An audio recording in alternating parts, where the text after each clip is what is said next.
boodada markii aan ka jabay boqonka taagiisa raggii buurta dheer igala baxay beerka ka ogsooni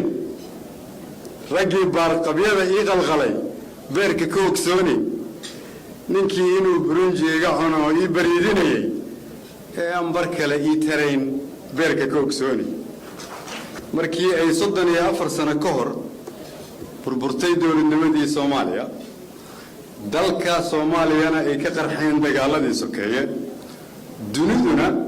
ka sii jeesatay xal u helidda Soomaaliya xubinnimadii iyo kursigii Soomaaliyana laga laalay qaramada midoobay walaalaheen reer Djibouti waxay isu xilqaameen inay kaalin hogaamineed ka qaataan deminta dabkii iyo colaadihii ka aloosnaa dalka Soomaaliya libaax ninganay iyo ningalladay og reer Djibouti shacab iyo dawladba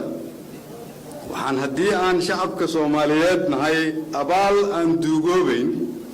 uga haynaa sidii nafurka iyo niyadsamida lahayd ay u martigeliyeen shirkii nabadeynta iyo dib u heshiisiinta ee ka dhacay Carta oo gundhiga u ahaa yagleelka jamhuuriyaddii saddexaad ee Soomaaliya iyo sidii deeqsinimada iyo wax quurka lahayd ee ay u martisooreen wufuudii iyo martidii shirka iyadoo aanay jirin dawlado kale oo gacan iyo garab siiyay toonaba waxaan si gaar ah madaxweyne Ismaaciil Cumar Geelle uga mahadnaqaynaa sidii gobonnimada iyo garashada lahayd ee ugu guntaday nabadeynta iyo dib u heshiisiinta Soomaaliya waliba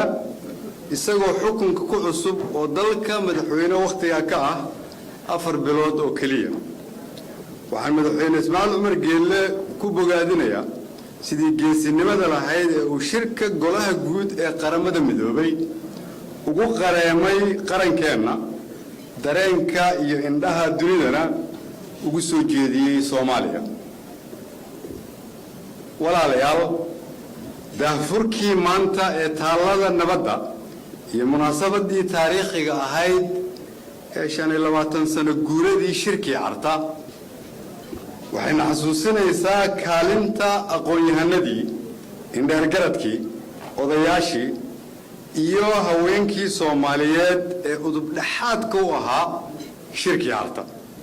si gaar ahna isugu xilqaamay agaasinka iyo kamera dhalinta shirka iyo isu soo dhaweynta bulshadii ku kala irdhooday dagaaladii sokeeye dadkaasi waa haliyeeyo nabadeed oo baal dahab ah ka galay taariikhda Soomaaliya nagana mudan xusuus inaan xaqiijino himilooyinkoodii oo waxqabadkoodiina lagu xardho diiwaanka dawladnimada dalkeena waxaan alle ka baryaynaa inuu naxariistii janno ka waraabiyo intoodii geeriyootay cimriga caqliga caafimaadka iyo cibaadadana u barakeeyo intooda nool oo ay qaarkood caawa halkan nala fadhiyaan Djibouti waxayna bartay dhadhanka nuxurka iyo macnaha dhabta ah ee walaalnimada iyo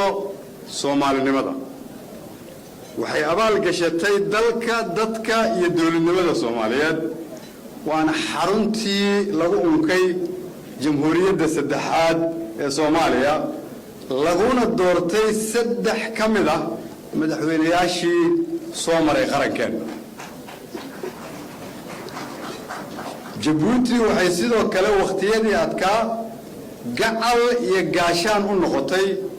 ganacsatada Soomaaliyeed oo ay irdaheeda u furtay xilli ay dunidu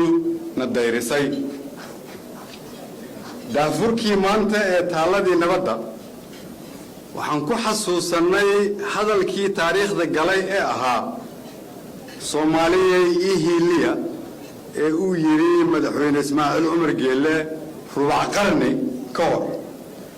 waxaana madaxweyne Ismaaciil mar kale aan maanta ka soo diiwaan gelinay fariin macno iyo mid weyn xambaarsan oo ahayd Soomaaliyay haddii aan shalay idin lahaa aniga ii hiiliya maanta waxaan idin leeyahay isu hiiliya ee Soomaaliyay aan isu hiilino ugu dambeyntii waxaan mar kale rabaa inaan u mahad celiyo reer Jabuuti oo ugu horeeyay madaxweyne Ismaaciil Umar Geelle si gaar ah waxa kaloo rabaa inaan halkan ka xuso ugana mahad celiyo Marwa Khadra Maxamed Xayd oo kaalin lixaad leh ka qaadatay dib u yegleelidda qarannimada Soomaaliya Jabuuti waxaan idin ognahay abaalka aan duugoobay inaad gashateen dalkeenna dadkeenna iyo dowladnimadeenna oo xasuusinaya qaybo ka mid ah gabaygii abwaan xaaji gabay xaddi oo ahaa boodada markii aan ka jabay iyo boqonka taagiisa raggii buurta dheer igala baxay beerka ka ogsooni raggii baarqabyada ii qalqalay beerka ka ogsooni ninkii inuu burunji iga cuno ii bariidinayay ee aan bar kale ii tarayn beerka ka ogsooni ninkii beled shisheeye jiray ee soona bixi waayey ee inaan bogsado uun jeclaa beerka ka ogsooni lixaad waa baraare hadduu ii bogsado xooggu oo bixiyaha eebbahay isugu kay beego abaal bar ah abaal bur ah abaal bur iyo dheeraada nimankiisa kaan ugu bedeli beerka ka ogsooni reer Jabuutiyay